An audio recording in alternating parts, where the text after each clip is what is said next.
Hola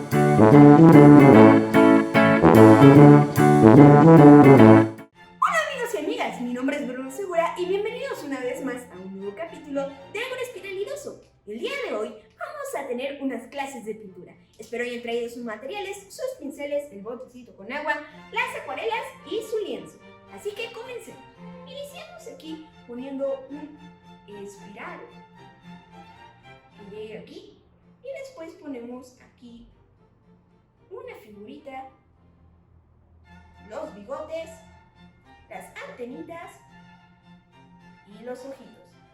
No es cierto, el día de hoy no vamos a tener clases de pintura. Lo que hoy vamos a hacer, sí, vamos a platicar un poco sobre arte, pero no exactamente clases de pintura. Como este capítulo se llama El Archiduque de la Discordia y el Arte de la Concordia, empecemos por este archiduque tan discordante. Estamos en 1914. Hace unos pocos años, el Imperio Austrohúngaro se acaba de anexar los territorios actuales de Bosnia y Herzegovina. Y Serbia, un país pequeño, vecino y sin mucho poder, reclama que Bosnia no puede ser parte de sus territorios. Y bueno, el país sometido de Bosnia también pide lo mismo, pero no tiene nada que hacer. Así que en su capital actual, Sarajevo, se empieza a gestar una organización revolucionaria llamada la Joven Bosnia, que justamente lucha por la independencia de Bosnia, conformada por estudiantes y jóvenes pensadores liberales. El archiduque Francisco Fernando de Austria va a viajar hacia Sarajevo, y una cosa muy importante, este archiduque era el heredero al trono del Imperio Austrohúngaro, aunque el rey de ese entonces no estaba tan de acuerdo en que él fuera, porque tenía unas ideas pseudo-liberales realmente, aunque él la llamaba radicalmente liberal. Pero bueno, eso es otro tema. Él va a viajar hacia Sarajevo, y en Sarajevo todos conocen su ruta, va a pasar por la calle principal. Así que la joven Bosnia planeó un atentado contra este archiduque y apuesta a varios de sus hombres a lo largo de la calle principal por donde va a pasar para que ahí se realice el atentado que tan cuidadosamente habían planeado. Los hombres iban armados con granadas y también con pistolas y habían apostado a varios de ellos porque si uno fallaba, el otro le estaba por ahí para apoyarlo. Y venían preparados con unas pequeñas píldoras para que después de cometer su acción en el atentado se suicidaran para que no los atraparan y los ejecutaran después, puesto que en ese entonces aún existía la pena de muerte. Así que en un inicio el archiduque iba pasando, era el turno del primero, así que lanzó una de sus granadas, que cayó justamente en el carro del archiduque.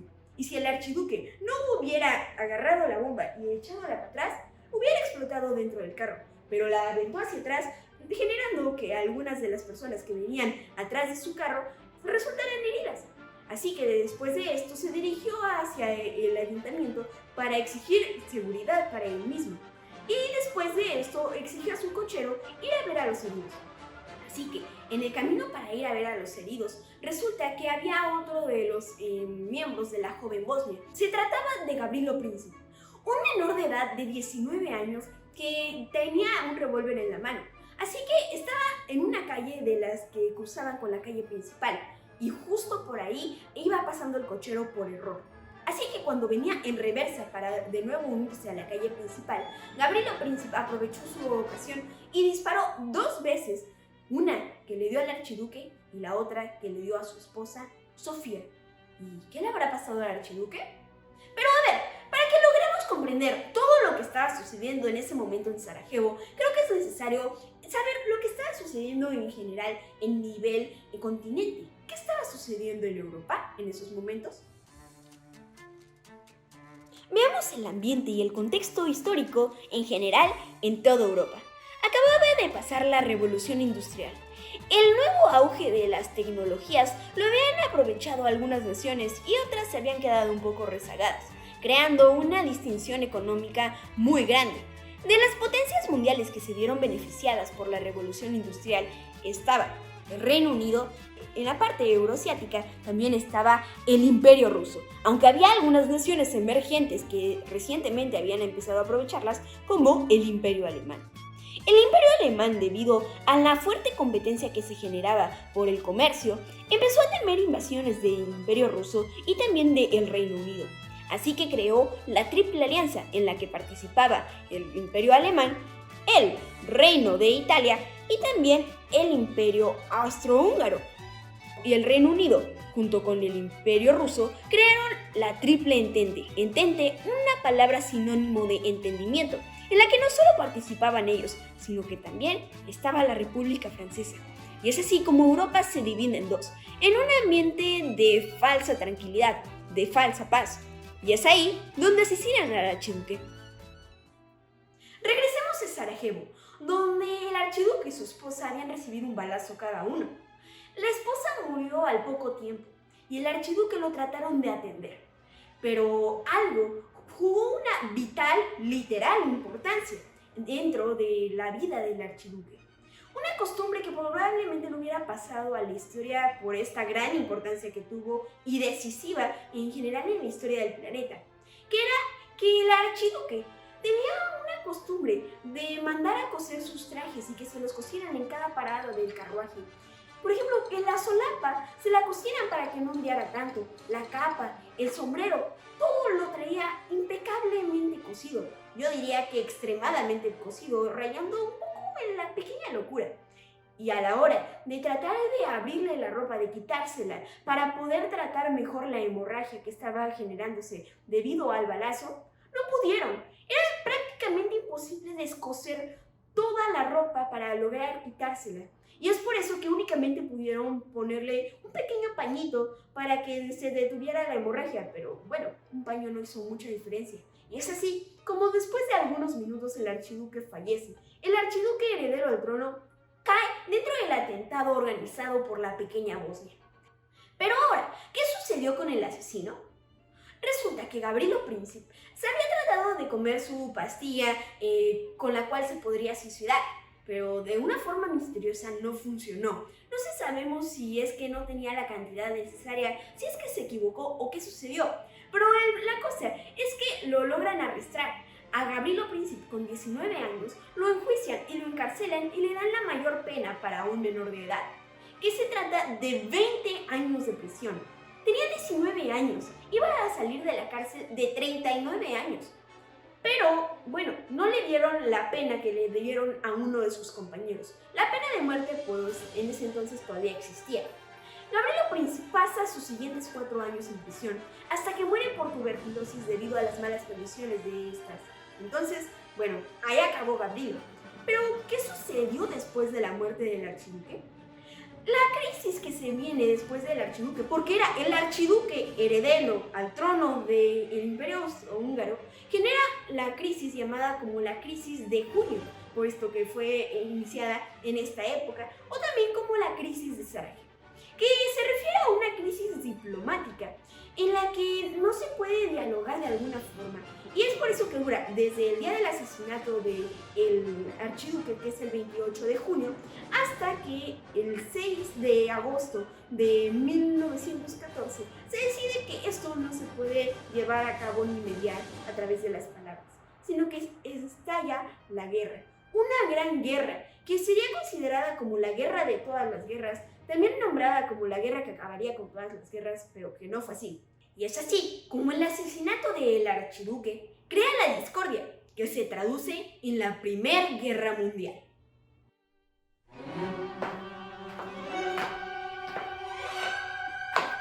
Escuchamos los siguientes datos de la Primera Guerra Mundial.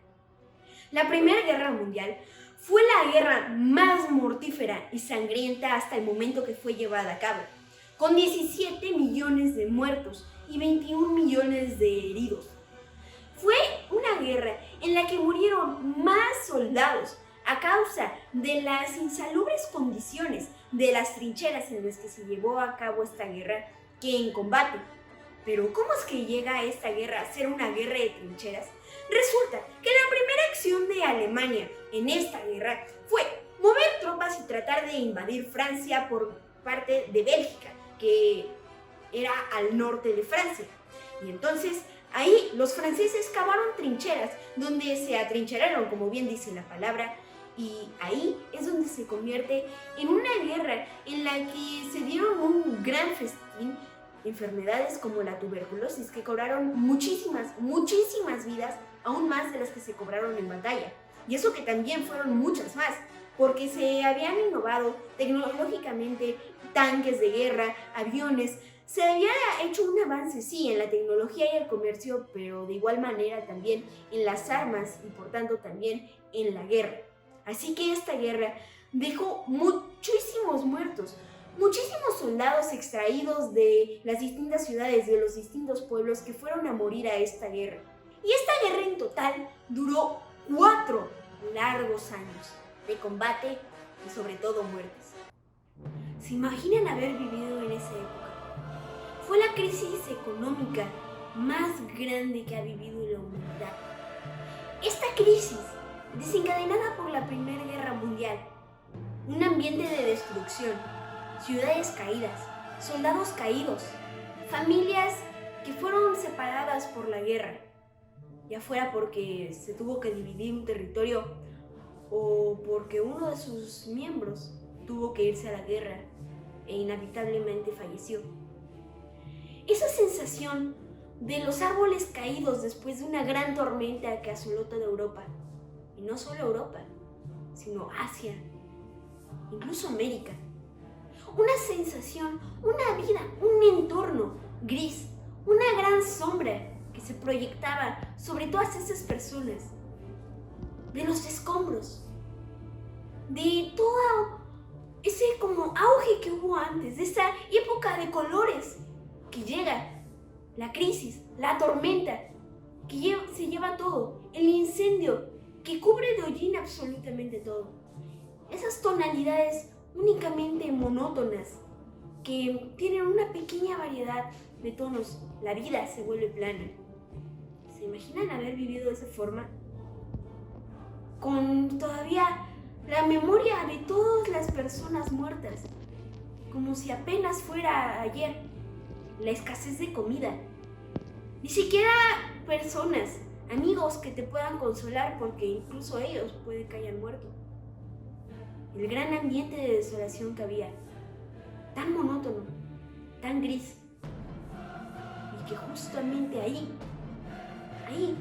es donde tienes que aplicar, como bien decía Jules de Gautier, la imaginación es la única arma en la guerra contra la realidad.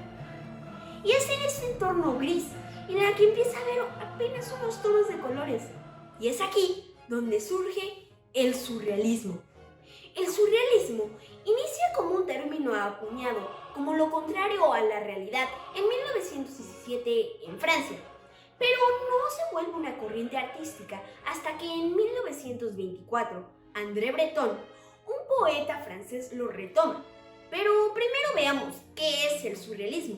El surrealismo es una corriente artística que es una forma de, sí, escapar de la realidad, pero también plasmar los sueños, lo onírico, la imaginación, liberar la mente, olvidar la razón, dejar que tu propia imaginación guíe todo lo que vayas escribiendo, lo que vayas pintando.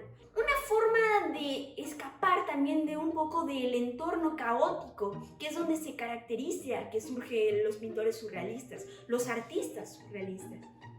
Y ahora, veamos, ¿quién fue André Breton para que creara el surrealismo como una corriente artística? André Breton había estudiado los textos de Sigmund Freud. Él había puesto en práctica la escritura automática en la que lo primero que te viene a la mente lo empiezas a escribir. Y él inicia el surrealismo como corriente artística por medio de la poesía. Y es así como publica su libro en el que se dice que dio comienzo a la corriente artística como tal del surrealismo, que es en el Manifiesto Surrealista en París. Así que no solo se queda dentro de la literatura. Como es un ambiente artístico, es una rama de las artes, pronto se empieza a expandir, por ejemplo, a la pintura, con pintores como Salvador Dalí, Max Ernst o Giorgio de Chirico, entre otros. Y bueno, en la historia siguen muchos y muchos más.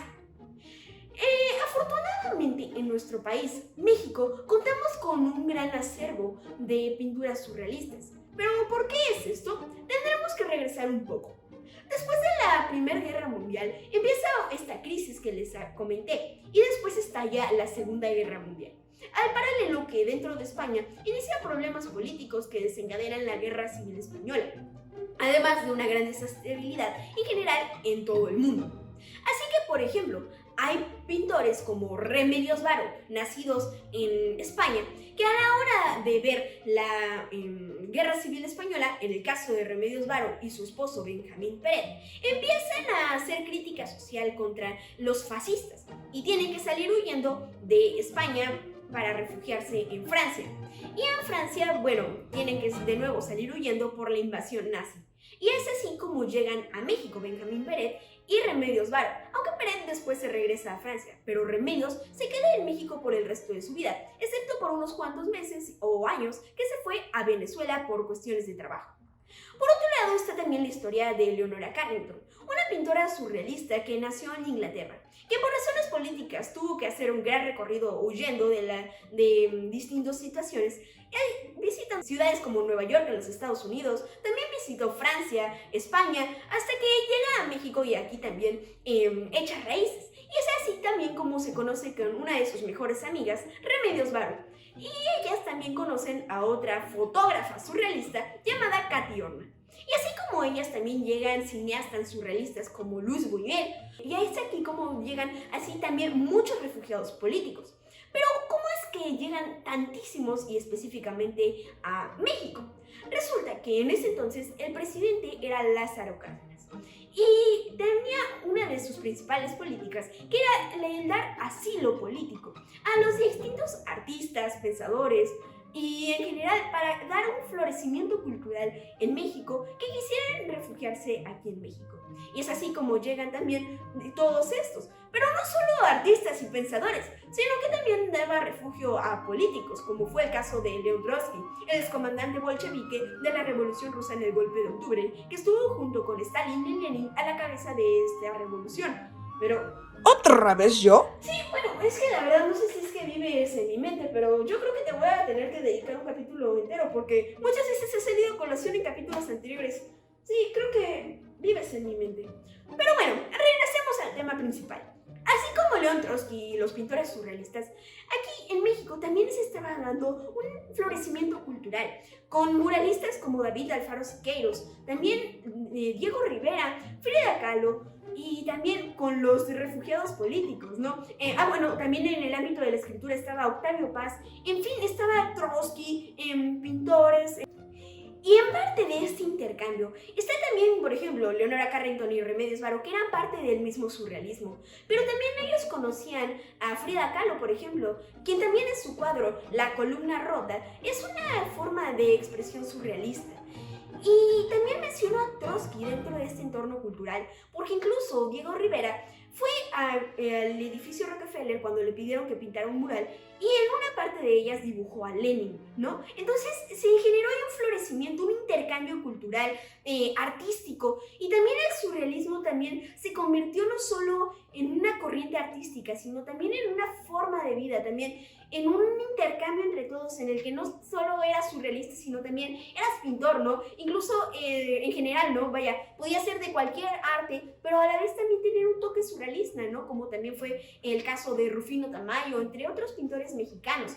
Luis Buñuel también aquí, por ejemplo, encontró un paraíso también para sus películas, también para sus para expresar su arte surrealista justamente a través del cine. Y es así como en México, gracias también a este presidente, es que tenemos también tan vasto contenido surrealista, tan vasto cultura, que justamente nos identifica muchísimo, por ejemplo, Frida Kahlo, Diego Rivera, y que me imagino que ha de haber sido muy bonito haber vivido en esa época, porque justamente estabas en un ambiente en el que existían escritores como Octavio Paz, era un auge de la cultura en México. Y bueno, también, ¿cómo es que llega también y se conservan aún así después de la muerte de Leonora Carrington o Remedios Varo aquí en México sus pinturas y no se las llevaron a España o Inglaterra o otras partes del mundo? Resulta que el último marido de Remedios Varo, quien se llama Walter Gray, después de que muere Remedios, dona toda la colección de cuadros que le dejó Remedios al Museo de Arte Moderno en la Ciudad de México, mejor conocido como MAM. Y es por eso que actualmente en México contamos con gran variedad de cuadros y en general esculturas y arte surrealista, específicamente de estas dos pintoras, Leonora Carrington y también Remedios Varo. Los invito a que también revisen constantemente la página de El MAM, puesto que he ido asistiendo a distintas exposiciones que se hacen frecuentemente sobre Remedios Varo o Leonora Carrington, donde se exponen sus obras originales. Y la verdad es que es una gran experiencia ir a visitar estas obras surrealistas, escuchar también las explicaciones que dan sobre ellas, en qué momento lo hacían, de qué forma lo utilizaban, ¿no? Por ejemplo, hay un cuadro también clásico surrealista en la que ponían así unas gotas de pintura, doblaban el papel y salía cualquier figura, ¿no? Incluso hay un cuadro famosísimo también de Remedios Varo en el que dibujó un gato a partir de eso, ¿no? También conocer lo que es el surrealismo creo que es un mundo tremendo en el que te puedes meter, ¿no? Y también creo que México es un país muy surrealista, como bien lo dijo Dalí cuando vino, o como también se dio cuenta André Breton cuando también visitaron México. Imagínense, estos dos artistas surrealistas también les llamó la atención venir a México. También tenemos algunas obras de Dalí en distintos museos de Ciudad de México, entre esos el Soumaya, etc. Pero sí, creo que México floreció muchísimo en esa época, justamente también propiciado por ese intercambio cultural mundial que se generó. Y aquí es donde vemos que el asesinato del archiduque de la discordia causó la Primera Guerra Mundial y que después el arte vino y llenó de colores un lugar gris y desolador con el surrealismo. Y aquí es donde se da la interconexión. Y es así como también vamos a ver que el que anexaran a sus territorios el Imperio Austrohúngaro o Bosnia causó que asesinaran al archiduque cuando él fue a Sarajevo. Y bueno, también la creación de la joven Bosnia, y esto desencadenó la crisis de junio o crisis de Sarajevo, que a su vez no se pudo solucionar y causó la Primera Guerra Mundial. La Primera Guerra Mundial dejó una gran crisis económica de la cual fue el origen también del surrealismo con André Breton, que después hizo que se extendiera a distintas artes como la pintura.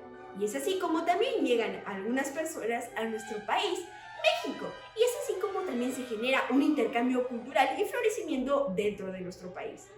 Y ahora, para que podamos agregar un punto más a esta lista, después de ustedes ver a Ágora Espiralidoso, los invito a que busquen surrealismo, alguna obra arquitectónica, o texto, o pintura, o escultura, o alguna obra surrealista que a ustedes les guste, y se inspiren en ella para después hacer su propia obra. Y que nos pongan en los comentarios su imagen de su pintura, escultura, texto o lo que ustedes quieran. Así que los invito a que nos compartan esto y que ustedes también puedan ser unos artistas surrealistas. Así que inspirémonos en el surrealismo para cuando a veces estamos, por ejemplo, ahorita en la pandemia y vivimos una gran crisis. Así que podemos utilizar el surrealismo para también poder sobrellevarla y pintar de color que no sea el verde coronavirus. Pero bueno, los invito a que investiguen más un poco también sobre el surrealismo y ojalá se interesen un poco más, porque la verdad es que es un mundo en el que te puedes echar un clavado, empapar, conocer la historia de Remedios Varo, Leonora Carrington, Salvador Dalí y muchos otros pintores y artistas que vas conociendo a lo largo también de ir interesándote también un poco en el arte. Así que bueno, espero que les haya gustado esta cápsula de Ágora Espiralidoso. Nos vemos en el próximo capítulo. Muchísimas gracias por acompañarnos. Yo soy Bruno Segura y me voy a pintar de una vez